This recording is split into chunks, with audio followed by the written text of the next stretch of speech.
வணக்கம். நிஃப்டி 50 கொஞ்ச நாளா கவனிச்சீங்கன்னா அது ஒரே இடத்துல முன்னாடியும் பின்னாடியும் போயிட்டு வர்ற மாதிரி உங்களுக்கு தோணிருக்கலாம்.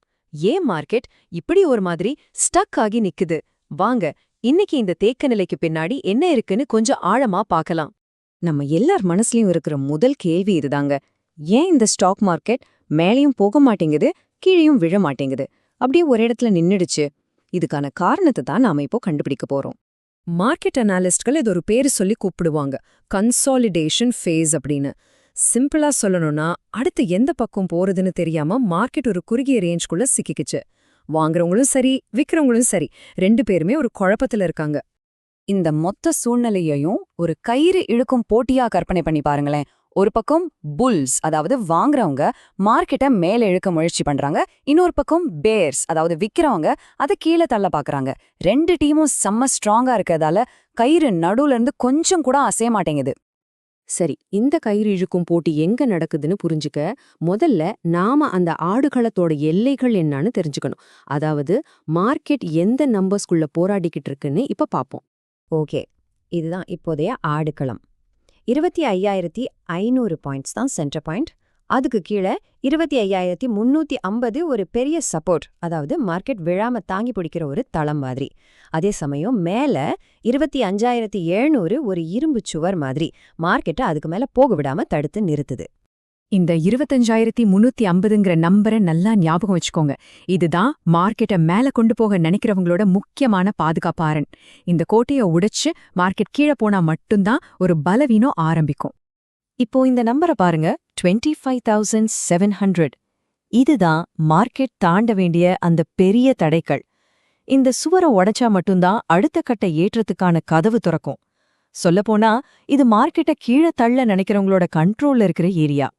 ஆடுகளத்தை பார்த்துட்டோம். இப்போ ரொம்ப முக்கியமா இந்த கயிறை ரெண்டு பக்கமும் புடிச்சு இழுக்கிற அந்த வீரர்கள்லாம் யாரு, இந்த நிலைமைக்கு யார் காரணம்னு தெரிஞ்சுக்கலாமா?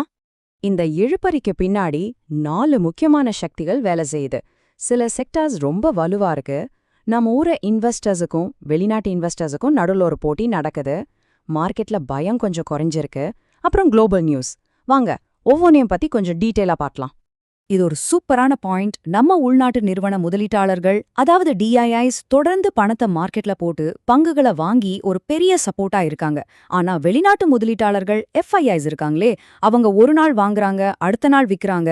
அவங்களோட இந்த குழப்பமான நடவடிக்கைகள் தான் மார்க்கெட்ல ஒரு விதமான அன்சர்டனிட்டியை உருவாக்குது.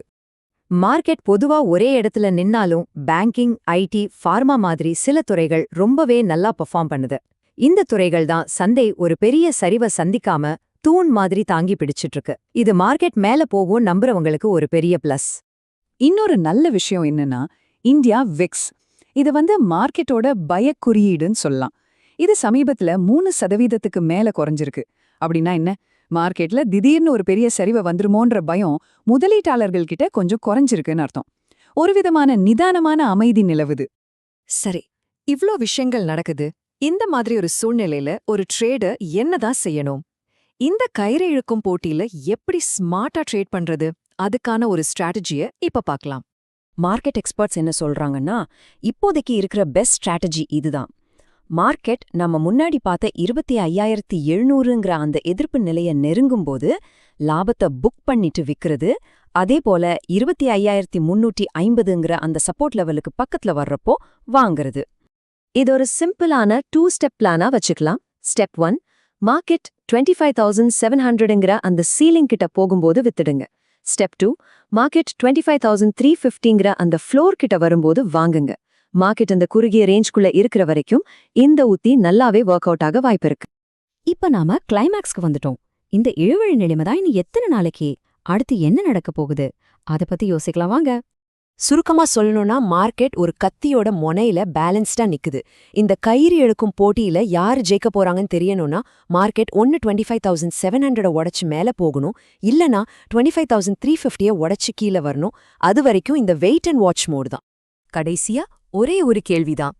இந்த தேக்க நிலைய உடைச்சு ஜெயிக்க போறது யாருன்னு முடிவு பண்ண போற அந்த ஒரு பெரிய நியூஸ் எதுவா இருக்கும்? அது ஒருவேளை அமெரிக்கா கூட நடக்க போற வர்த்தக ஒப்பந்தமா இருக்குமா, இல்ல வேற ஏதாவது உலகளாவிய செய்தியா இருக்குமா? இதுதான் இப்போதைய $1 மில்லியன் கேள்வி. அடுத்த பெரிய மூவுக்காக நாம எல்லாரும் காத்திருப்போம்.